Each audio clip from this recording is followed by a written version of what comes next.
Okay. All right. Should we move on to the agenda? So today's agenda will be doing some introductions of our presenters and going over the webinar goals. We'll do a brief introduction of the AMPED campaign. And then during our presentations, we'll learn about cost and emissions of electric vehicles and maintaining electric vehicles with a municipal fleet from an operations perspective. And then at the end of the webinar, we'll have a Q&A. Our presenters today are Andy Burnham, Principal Environmental Scientist at Argonne National Lab, Joe Saurini, Fleet Manager for Monroe County Department of Environmental Services, and Madison Quinn, Sustainability Coordinator from Monroe County Department of Environmental Services. Today's webinar goals are to see how to crunch the numbers and use total cost of ownership to compare electric versus internal combustion engine fleets, to understand the full cradle-to-grave emissions of electric vehicles compared to gas, including the impact of lithium-ion batteries, and dig into the impact of fuel type on operating and maintaining your vehicles. The purpose of the AMP campaign is to help make the Genesee Finger Lakes region healthier, more efficient, and more resilient by supporting our community's transition to vehicles and buildings powered by carbon-free electricity. The campaign is generously funded by Climate Solutions Accelerator, Greater Rochester Clean Cities, and the City of Rochester. The AMPED program, the AMPED campaign is also supported by our steering committee members and our creative partners. And now we'll turn it over to Andy Burnham, Principal Environmental Scientist at Argonne National Lab. Thank you so much. Thank you so much, Olivia. I really appreciate the opportunity to speak with everyone at this webinar, and hopefully we'll get these slides up. Okay. Can you see my slides? So I can't hear if anybody. Can I just make sure, can people see my slides? Yep, it's all good. Okay, here we go. All right, so I'm Andy Burnham. I work at Argonne National Laboratory. I have supported the Department of Energy's Clean Cities program for about 20 years. And my work here at Argonne has been around two kind of larger themes. One is the environmental analysis of alternative fuel vehicles, as well as the second being the economic analysis of those same vehicles. We developed the AFLEET tool about 10 years ago. It's a little more than 10 years to help fleets, other decision makers understand the costs and benefits of purchasing alternative fuel vehicles. So I'm going to go through my agenda. I'm going to give a little bit of introduction on some of the concepts around life cycle analysis, which we use to do the environmental analysis. I'll introduce the AFLEET tool, its capabilities, and then go through a demo of the online version of the tool so that you will be able to jump in and do some analysis yourself. So first, LCA. LCA has been around since the 80s. And my boss's boss, Michael Wong, was kind of one of the leaders in this space. He's developed the GREET model at Argonne. And so this model has been around since the 1990s. And the idea really is trying to understand the environmental impacts of a product, we'll say a vehicle in this case, is that you can just focus on the use phase, just using the vehicle. That's oftentimes where people think of the emissions and the environmental impacts of what's coming out the tailpipe. But as we have moved to alternative fuels and we're trying to understand the potential benefits of these alternative fuels like electric, it of course, especially for electric, makes sense that, well, there are no emissions from a tailpipe, but there are emissions from producing the electricity. And you can even take another step before that, is that the materials, well, let's say the fuel to produce the electricity. So like mining coal or, recovering natural gas and transporting it to a power plant, those stages should be accounted for when you want to have a full comprehensive picture of the environmental impacts of a fuel. The other area that was brought up and that can be a topic of discussion around different vehicle types. So we see in this chart kind of that left to right is what I just mentioned, the fuel cycle. So producing the fuel, pump to wheels is actually using the fuel on the vehicle and the emissions out. But from top to bottom, we see the vehicle cycle. And so this is to produce the vehicle. And electric vehicles will have a lot of questions around, well, what are the emissions impacts of producing the battery? So our modeling has gone through kind of each of the materials that goes into different vehicles, different powertrains, so from gasoline to hybrid to plug-in hybrid to electric to fuel cell, understanding all the different materials, and then what the, I guess, energy to produce those materials, transform them into kind of either the battery or the fuel cell stack or whatever kind of part, assembling the vehicle, and then kind of final end of use. So we have all of those stages in our modeling. And that's what's called the system boundary, like making sure, when you're talking about comparing vehicles, like, are you just thinking about the vehicle or are you expanding the system? The GREET model covers a lot of different metrics: energy, water use, emissions. On the emission side, kind of oftentimes the focus is on greenhouse gas emissions, kind of adding up the CO2, methane, nitrous oxide into one catch-all metric, or CO2e you may have heard of. Air pollutants, those are the emissions that impact human health, NOx and PM 2.5 being some of the most crucial ones for vehicles. It's important to understand that like LCA modeling is really data intensive. So we do a lot of the work to make sure that we have representative and good data in these models. But the GREET model is, primarily for research and development. It's been used in some of the policy, kind of the low carbon fuel standard, other work that's being done for the IRA. But this is not a space that maybe someone wants to go and jump into the GREET model if you're just trying to ask the question like, well, I want to compare. So we can talk about other options for that. But to still give you this, this understanding of like, why do you need LCA? Like, why is it important? So I try to highlight those and things. But for greenhouse gas emissions, you have to do life cycle analysis. Because the quantity matters, like how much emissions are coming out and the location doesn't. And this differs from air pollutant emissions, where you may only be focusing on the emissions happening in your area. And so you only want to focus on vehicle operation. That can be challenging depending on the fuel, the technologies you're comparing. Sometimes electricity is going to be produced in your area, so the emissions from the power plant will impact. So you may want to incorporate that. It does require oftentimes like more sophisticated modeling to understand the location of the air pollutant, the emissions happening, and how does that kind of disperse into your area or other areas that will impact human health. So quantity matters, but location matters as well. So those are some things to consider if you're getting into the real details. Now, I wanted to talk about some of the important factors around electric vehicle greenhouse gas analysis.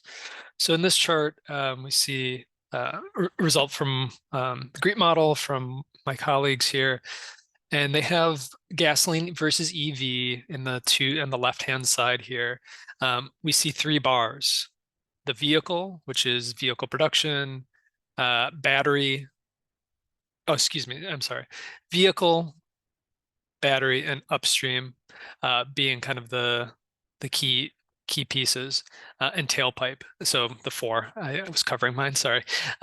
So what we see for the vehicle is that the differences between a gasoline and electric vehicle actually aren't huge, because like you're taking out the battery, but then you throw the battery on and you see kind of the vehicle production difference. Like, so there is a little bit of a difference between them in comparison. A lot of studies have really pointed at lithium mining and cobalt mining for a lot of emissions. And what we found is that really the emissions are not so significant. There's added weight, there's more materials going in, additional copper, and so forth. But when you take into account the kind of emissions for producing the fuel, which is kind of the pinky color, and then the red for the tailpipe, EVs have significant reductions kind of using just a US average grid mix. Now we see if you use different types of fuels, whether it's coal, natural gas, or renewables, that the emissions obviously change, coal being the worst, natural gas being in the middle, renewables being super clean, obviously. So the grid mix in your area will impact really what kind of the potential benefits are of those fuels. And so some grid mixes have more coal in them, some have more renewables. Here we're talking about the Northeast, one of the cleaner grids, definitely a lot of renewables there. And not a lot of coal. So yeah, that's some of the key factors that we think about when we're doing these analysis, that the geographic impacts really matter. Another thing to consider is that there's often the discussion of like what the emissions are today versus the future. So I work for the Department of Energy. We have goals for decarbonization by 2035, 2050. So we're moving towards goals to decarbonize not just electricity, but other fuels as well.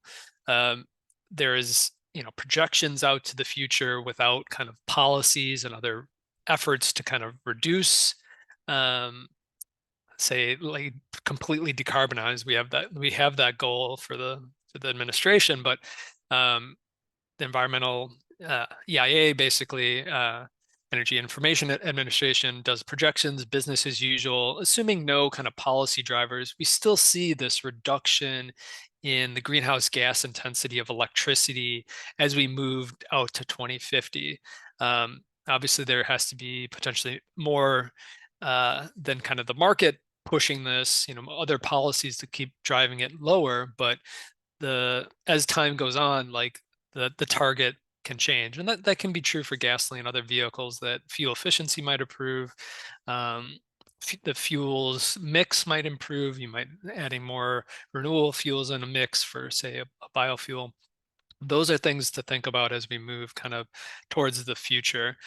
Here we see kind of why those, the mix changes, right? So we're dropping coal is kind of one of the key things, and increasing renewables is really what's happening in this business as usual scenario. But there's again push to do deeper decarbonization than just this, right? 2035 goal of 100% for just electricity. So that's a lot of kind of R&D, some of why does this matter, but getting into AFLEET, like a tool that you can use to do these types of analyses. I mentioned that I work for the Department of Clean Cities or Technology Integration Program to do cost and emissions analysis. This tool was designed for that. The tool covers light duty, heavy duty, and off-road vehicles with these 4 metrics, including greenhouse gas emissions and cost of ownership. It contains 18 fuel and vehicle technologies, so not just electricity, but we try to cover all the swath of alternative fuels. So for our baseline, gasoline and diesel, conventional fuels, but hybrids, plug-in electrics like EVs, and then alternative fuels like gaseous fuels like natural gas, hydrogen, biofuels like biodiesel. There's a spreadsheet and online, which I will be showing you. We update this typically annually with new features, updated data. Where does the data come from? I just talked a lot about GREET. You've seen this picture. So we take a lot of the environmental data from GREET, as well as some of the factors around fuel economy as well, because we're covering a wide range of vehicles. we provide this kind of default information that helps you, start off your analysis. Though, say fuel economy might be an example where you might have better data, and we always recommend putting your data in to better represent kind of your scenarios. But we at least provide defaults so you have something to start with. The other kind of environmental emissions data source that we heavily rely on is the EPA MOVES model, which does the air pollutant emissions for gasoline and diesel. And then we have a lot of research for the other fuels and technologies. We use the Clean Cities Alternative Fuel Price Report for fuel prices.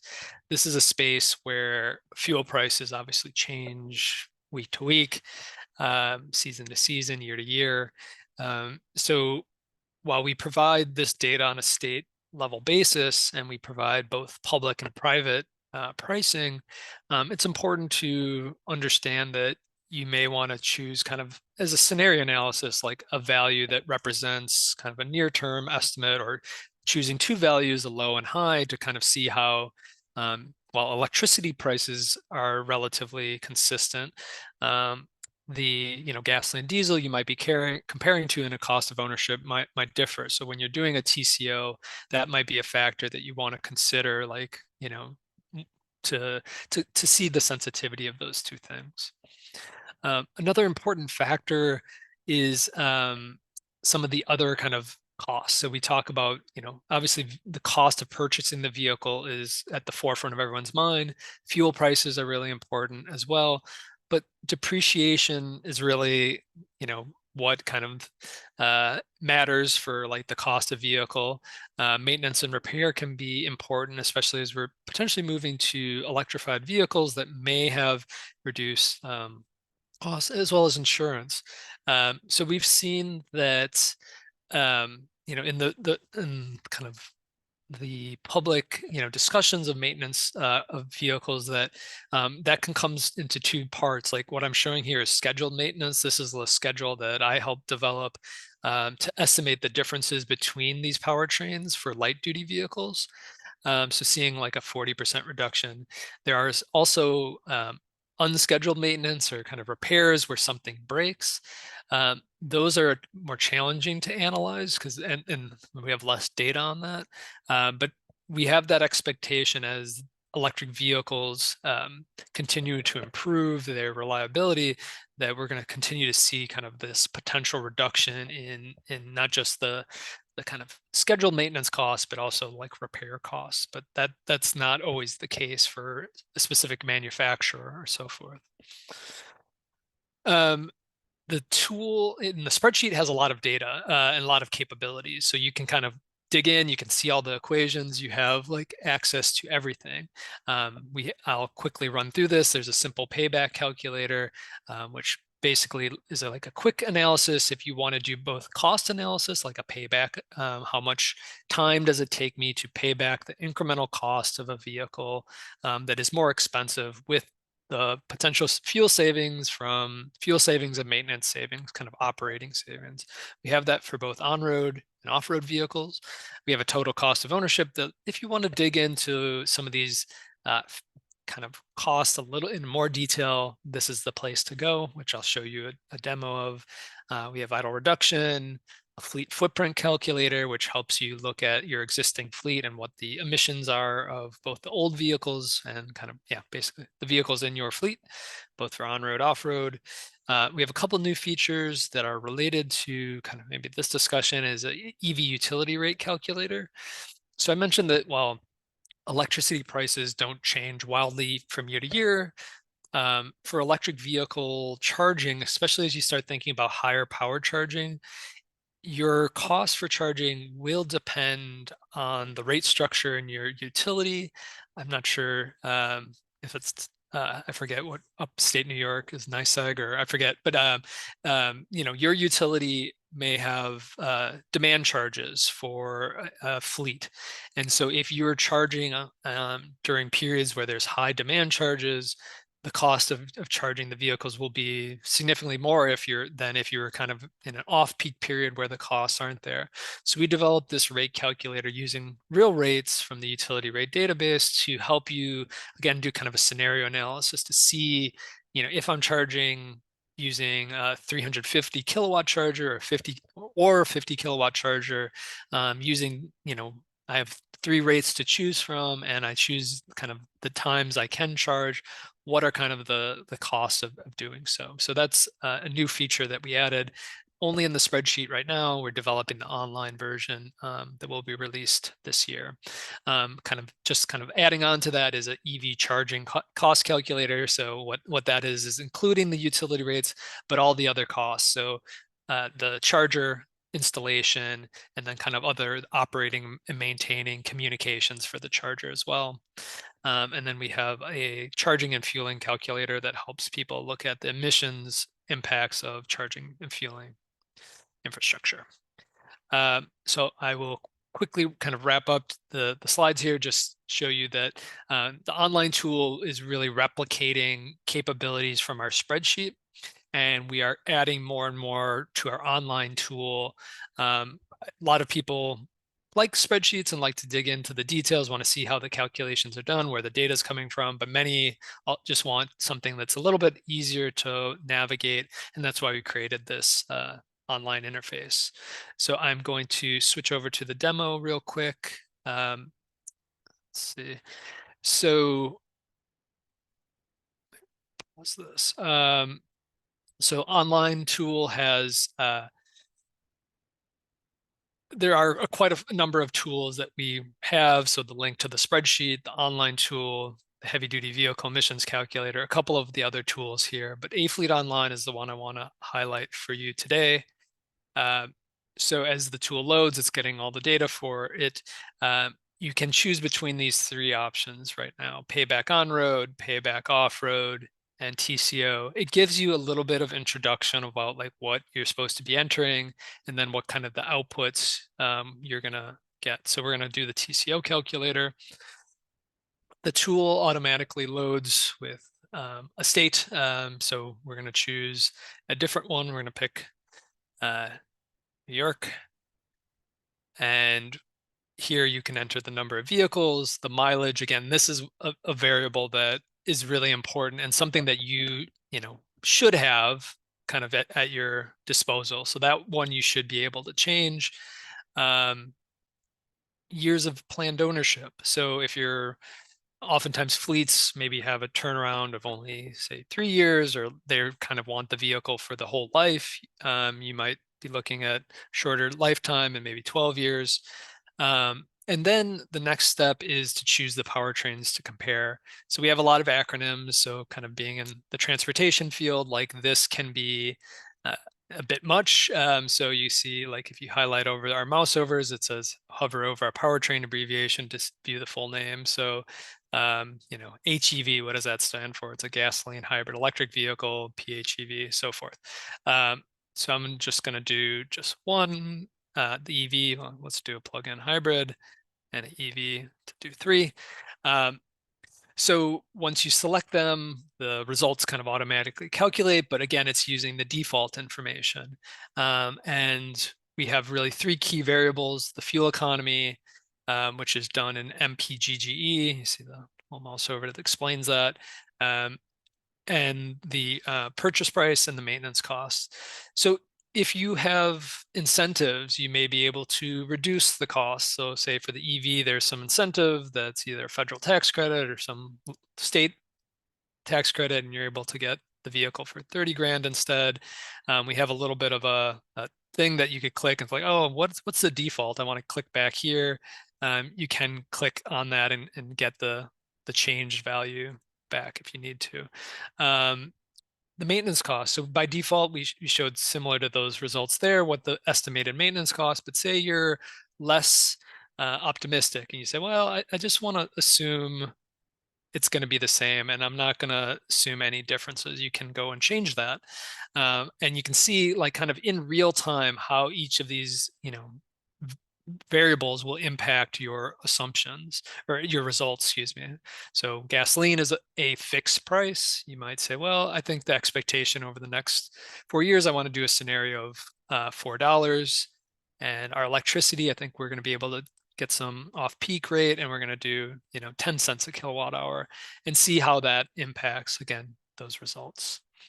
There are other impact factors like insurance and license and registration. Typically, the insurance, especially for physical damage, are higher for electric vehicles because you have a more expensive vehicle, and that can be an important factor to consider. And then when you're doing the emissions analysis, there are a couple like additional details like related to how often you're charging the vehicle. That's really for the plugins to make sure that we're figuring out how much gasoline versus electricity you're using. The grid mix, so we choose based on kind of a regional mix. So we're choosing the MPCC region, but if you had, very specific grid that you wanted to choose, you can choose user defined and actually plug in, numbers here and say, well, I'm gonna get a renewable energy credit and I'm just zeroing out basically everything, and it kind of automatically calculates and gives me 100% renewable. And then we'll see kind of the emissions just shortly, but then the factors about like, what do I consider for my system boundary here? Hopefully this introduction helps you. Well to wheels, petroleum in use, and greenhouse gas emissions is really just producing the fuel and using it. But by default, it's only the vehicle operation air pollutants. But if you want to include well to wheel everything, which would include the power plant emissions for air pollutants, you could choose option 2. And then if you wanted to include producing the vehicle, so you see well to wheels and vehicle production, petroleum use, you can choose option 3. Then, obviously we got your TCO, which we could talk about, but I'll just quickly go through the LCA, the lifetime greenhouse gas emissions results, the petroleum use, and the air pollutant emissions. This chart's kind of difficult to always kind of parse, but we allow you to export this to a CSV, and you can see the details, the inputs that you chose and the outputs. So that was my spiel. I don't know if we left a lot of time for questions, but I wanted to show you both kind of our capabilities and then quickly run through the online tool. And I'll stop there and thank you for your attention.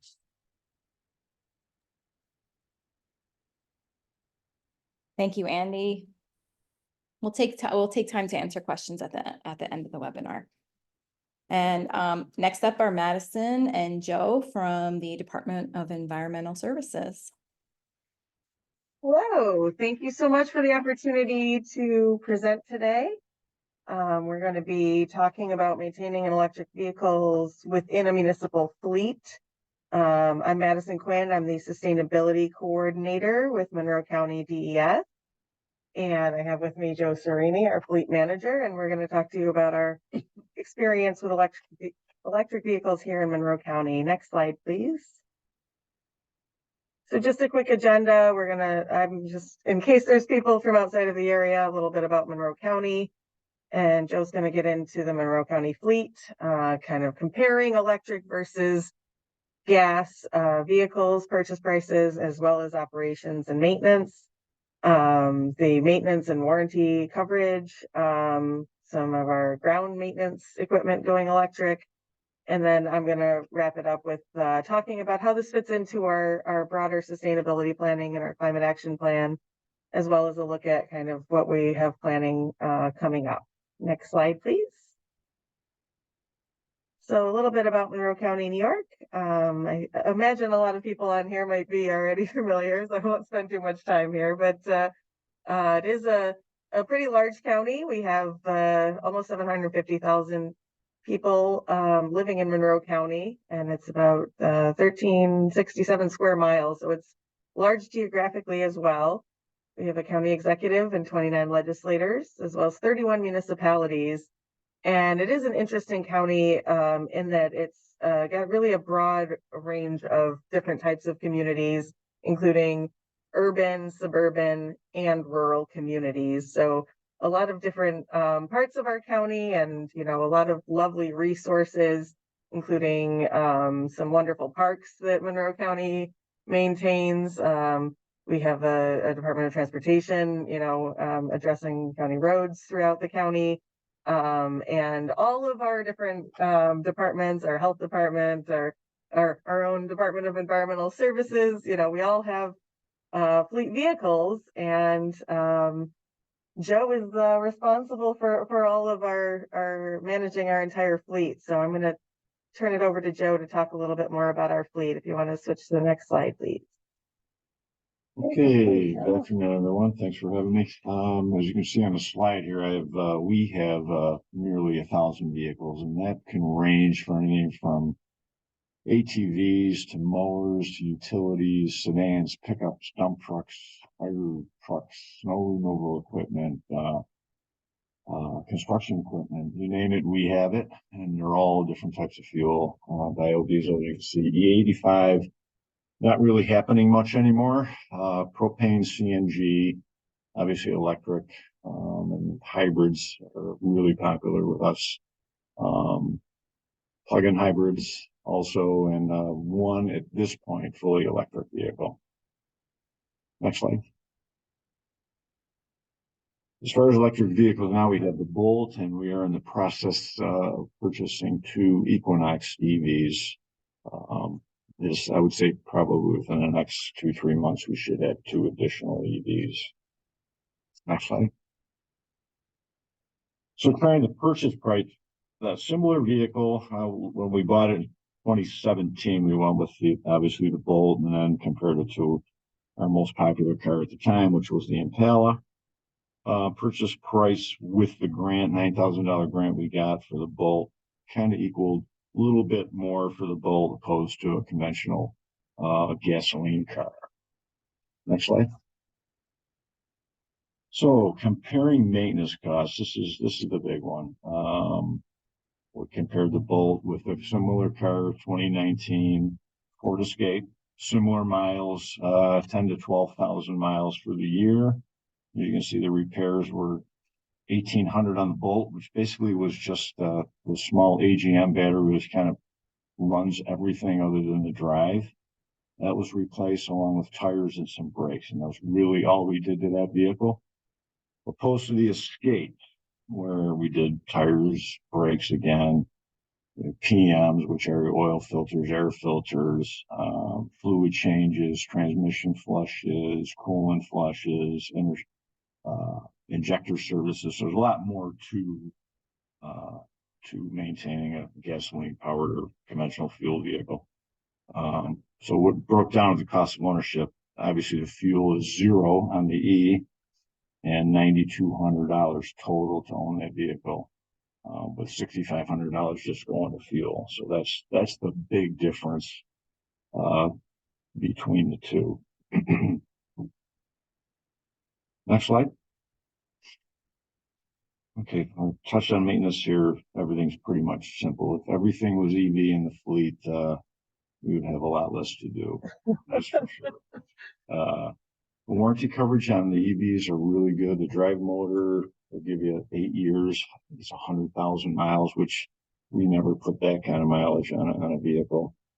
Everything else, all the powertrain related things and the controls, we're getting 5 years out of, which is comparable to conventional vehicle as far as that type of warranty. The biggest thing is the battery is the biggest cost, and luckily that has the best warranty. We usually keep our vehicles 8 years, so that times out right as far as when we think a battery may go, the vehicle will probably go with it.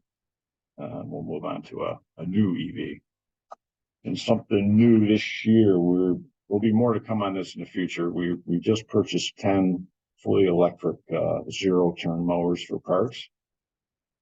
They claim to have an 8-year runtime, which 8-hour runtime, which is more than enough for what the parks do in a day. They came with chargers. They are either 120 or 240, so any park can use it. And we're pretty excited as far as how that's going to turn out. If that turns out well and something they like and worked, and we demoed them with the guys, and everybody seemed to like them. And we're going to continue to pursue more of that. Even in some other equipment, some heavy equipment, we're looking at maybe hybrids and that, depending on the application.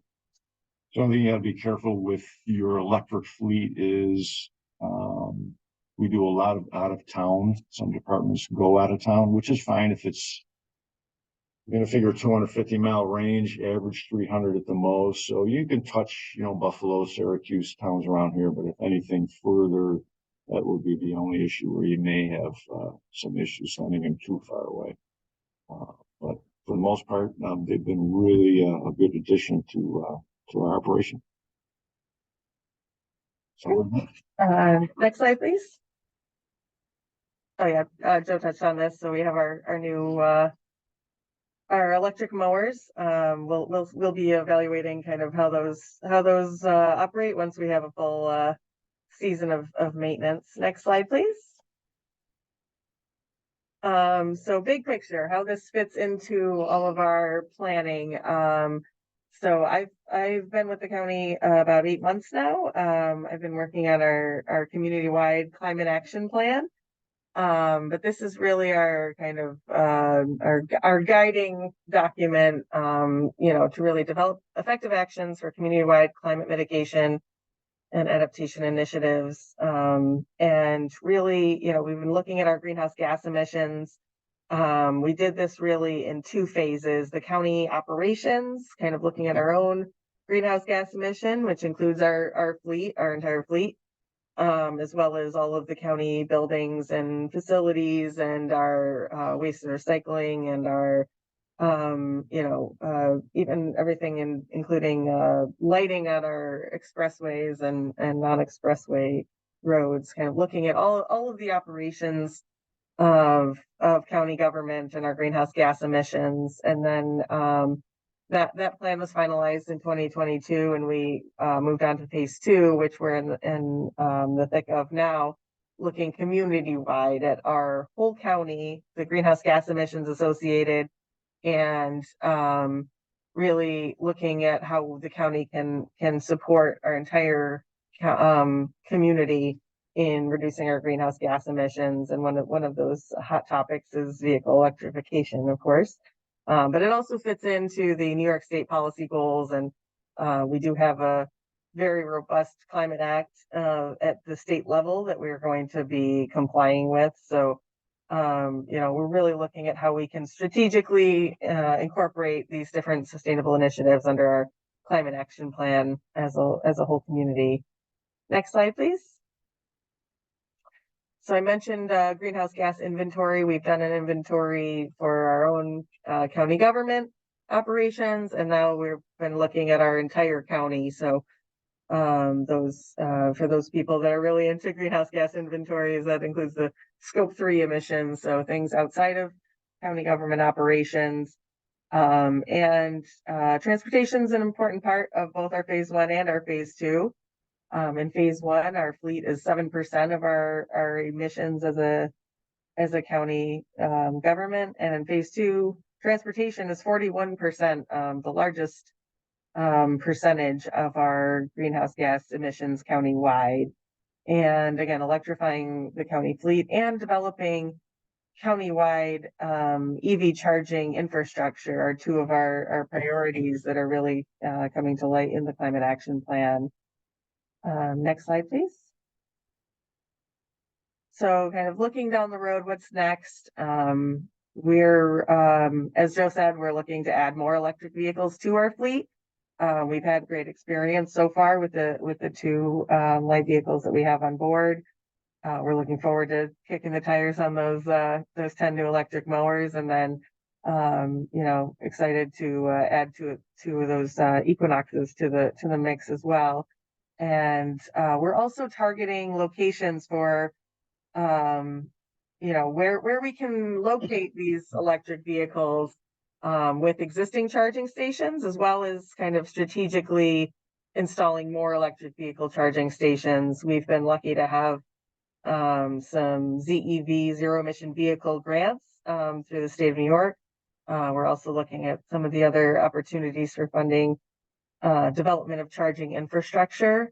And really big picture, we're looking to develop an electric vehicle master plan that will really help us strategically roll out our fleet electrification and charging infrastructure you know, it's helpful to have incremental change so we can sort of build out the infrastructure as we need it, and make sure that vehicles are assigned to locations where there's charging infrastructure available. As Joe said, a lot of our vehicles are not going to be driving enough to run down a full battery in a day. So, you know, if they have a place to charge at night, that's really a helpful thing. But we really will be looking at a whole master plan and how we locate these different charging infrastructure, and you know, rotate through different vehicles to make sure that everyone's staying charged as much as they need to. And, you know, as we look to the future, and complying with New York State's regulations, you know, we really want to make sure that we're out ahead of it and not waiting until the last minute to be electrifying our fleet. We want to really be incrementally adding these changes and learning as we go too. I think another asset of our phase 1 climate action plan is that it serves as a model and lessons learned that we can share with the community for some people that are, you know, have the range anxiety or concerns about the new technology, to really look at, you know, our experience and learn about, you know, the benefits in operation and maintenance, and you know, the asset of having an electric vehicle. So part of our phase 2 plan of encouraging others to follow suit is leading by example. And I think that's about it. If we're happy to answer any questions as well. Thank you. Thank you both, Madison and Joe. So we're gonna take some questions if anybody has any. I think that somebody had a question in the chat early on. Okay, we have question. Can Mr. Saurini talk about the pilot program that the county fleet has with Paradigm Emission Technologies to reduce carbon emissions from its diesel fueled heavy duty vehicles? Yes, we are in the process. I'm probably gonna have it hopefully up and running within the next month. But it's a plasma generator that we went to Paradigm, and they did a little demo for us, and it's amazing how much particulate it took out of the diesel. It's a pretty simple system, simple to install, and it's really going to reduce the particulates that are coming out of the exhaust. And like I said, hopefully we're going to have that up and running sometime in March. Thank you. David had a question early on. I think it might have been for Andy. Does this take into account an increase in overall demand? Since we've passed that presentation, David, do you remember what your question in the context of Andy's presentation was referring to? Did you want to ask that again, or drop a question in the chat that might clarify that?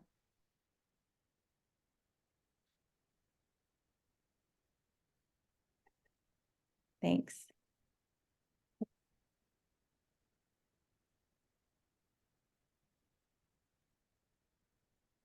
In the meantime, while Dave is working on his question, I'm wondering if someone from Monroe County could just talk about maybe a couple of key lessons you learned from managing your fleet, installing your infrastructure, or anything you might want anybody to know as they're moving into making transition. Like, what are some of the main takeaways? As far as the fleet goes, there's just so much less maintenance. So if you are running a fleet or managing a fleet, that's going to be your biggest pluses. You will not tie up your technicians with PMs, things like that. I mean, they do come in once a year, obviously, for inspection, but other than that, we really don't see them coming in for anything other than the yearly inspection, and that's normally the time you catch a tire repair, replace, or whatever. But it's a big relief as far as your workload with EVs. A lot less to go wrong. And when the major stuff does go wrong, you give it to somebody else to fix. So it makes it even easier yet. Yeah, those warranties are really a tremendous thing. I think, you know, it gives some safety and security that, you know, if you've got an EV and your battery goes in the first year, it's not like you're you're on the hook for it, having that warranty. Yeah, and the one that gentleman that drives it all the time hasn't had any issues. We had one recall on it with the drive battery, but the vehicle was gone for I think a day and a half, and it was back in service. So really no downside at this point, other than if you're going to drive it far away. Other than that, if it's all local or close to local, you'll have no issues. Yeah, and I will say that just a funny little anecdote. When I was using the Bolt one day, and it was one of the few frosty days that we've had this winter, and I went over and I was like, oh, I don't even need to, like, you know, start the engine early and preheat. Except I didn't think about, oh, I still need to defrost the glass, so I did have to get the scraper out. You don't have the you know, waste heat coming off of a combustion engine to blow up and defrost your glass. So you do there's a heater that runs to do that. So just an interesting thing that I never really thought about with a conventional vehicle. But yeah, it's really fun to drive too. I've had the pleasure of driving the Chevy Bolt, and it's really, you know, it's really, you know, a pleasant drive experience as well. It's so quiet. Getting on that heat, it's really quick too. It's got like a little Insta heater, like you see in your house. You fire it up, the coolant goes through it, and you get heat right away. It's pretty quick. Yeah, you don't have to wait for your engine to get up to temperature to thaw your windows. It just pumps on the heater. So that was interesting. Okay, back to Dave with his question. Looking at the multi-fuel chart, this question's for Andy. There's clearly an increase in solar and reduction in coal, but the chart does not represent any overall increase in energy demands clearly. Does the chart assume no increase in energy demand? I think what he's referring to is maybe the grid mix. So I think the point of what I was trying to show is like the percentage of power plants kind of as a total. So like, and then also looking at like what the grams per kilowatt hour. So it's kind of taking whatever, even if it does increase, the total load on the grid increases. It's really, you know, what the carbon footprint is of it, or what the carbon intensity of the grid is. So that was the focus of that slide, I think, is what you're referring to. I have another question for Madison. Can you talk about the public input phase of the county's phase 2 climate action plan? Yes, exciting times we're in right now. We're looking to complete the phase 2, our community-wide climate action plan this year. We're currently rolling out a bunch of different stakeholder invitations to folks within different focus areas of our climate action plan. We're going to actually have our draft climate action plan ready soon, and we'll be scheduling a public meeting as well, our third public workshop, to kind of dig into the draft plan and really have a robust discussion with the broader public on what they think of the draft plan, things that they'd like to see added, what their, you know, interests are in terms of partnering with the county and in terms of different, you know, businesses, other municipalities, and other stakeholders in our community. So there's kind of the stakeholder conversations to have those more specific conversations, as well as a broader public workshop that'll be coming up this spring, that we're really excited to engage with the community on. I think there's a lot of opportunity right now for partnership and for you know, working together as a community to implement some of these climate actions. And we've had a really robust public conversation the past year or so, really asking folks about their priorities, and we really want the voices of the community to be reflected in our final community-wide climate action plan. Because again, this is the things outside of county government that the county can support, but we really are looking to engage and gain buy-in from the community. So we're in that process now. And I will give a shout out, Monroe County climateaction.com is our website. If anybody wants to dig into some of the details, you can read our entire phase 1 plan if you're so inclined. You can also see some of the idea generation and the public forums and presentations we've given so far in phase 2. That's also where we'll be posting our phase 2 draft report when that's available. And if anybody wants to get more engaged in our climate action plan, my email I think is already in the chat, Madison Quinn at monroecounty.gov. I'd be happy to loop you in on our public input opportunities, as well as commentary on the draft plan when that's available. But I think the more feedback, the better. You know, the more we get public input, the stronger the plan we will have. And it is really going to be a living document. So even beyond, you know, drafting the plan and submitting it for approval to the legislature, we really are going to be continuing to build on it, because it goes, you know, through now to 2050. There's a lot of things we don't know that, you know, we'll have new technologies and new, you know, maybe behavior changes, you know, as people get used to different aspects of the green economy, and electric vehicle charging being one of them. Kind of behavior changes. You know, you don't just stop by the pump and fill up. You have to, you know, plug it in and plan ahead. So I think we'll be adapting our climate action plan as we go forward to fit the reality of the time over the coming decades. Awesome. Thank you so much. All right, I think we have time for one more question. For Andy, other than the emissions from mining, is the land destruction for lithium mining for EV batteries considered for the calculated life cycle impact for Monroe County? Oh, sorry. Let's start with that, and then I'll switch for Monroe County. What will happen to the EV that you have in your fleet after 8 years? We'll see if we can get to that one, but let's start with the one about lithium minings and the land destruction question.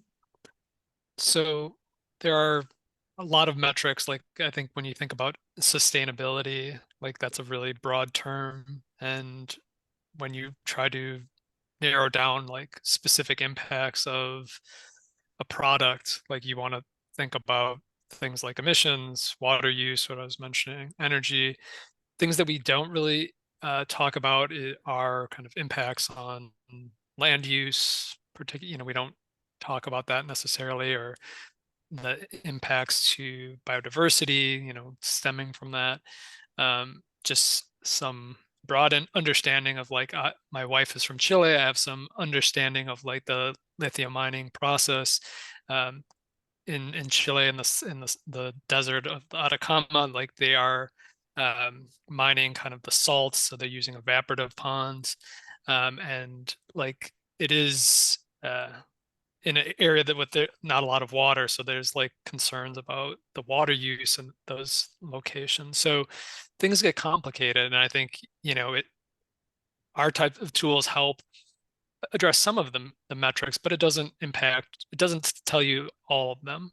But it is something that, like, at least for that example, like my former university went to Chile, talked to some of the researchers and the people who are doing kind of regulation of that, of like what they're trying to do to address some of the, you know, concerns around that. But yeah, industrial processes have impacts, and it's not to just wash that away and say that it doesn't matter, but those are things that people should, you know, consider and think about, like, especially as we try to improve like our processes and work towards decarbonization. Yeah. Okay. I'm sorry we don't have time to answer the last 2 questions, but if you want to direct those right to the speakers, feel free to do that. We'll try to get back to you via email. So just some information about resources that the AMP campaign provides. If you go to our website, you can learn about success stories. You can learn about information and incentives and financing and links to resources to take action. We have a blog and we have direct emails. You can subscribe to our emails. And we have social media with ongoing content sharing resources. news, updates, opportunities to support the work. And we also have our quarterly webinars. So our next quarterly webinar is on May 16th, and we'll be looking at the future of building electrification. So I just want to thank everybody for attending the webinar today. Thank you to our speakers for presenting such useful information. And we look forward to engaging with you on more webinars in the future.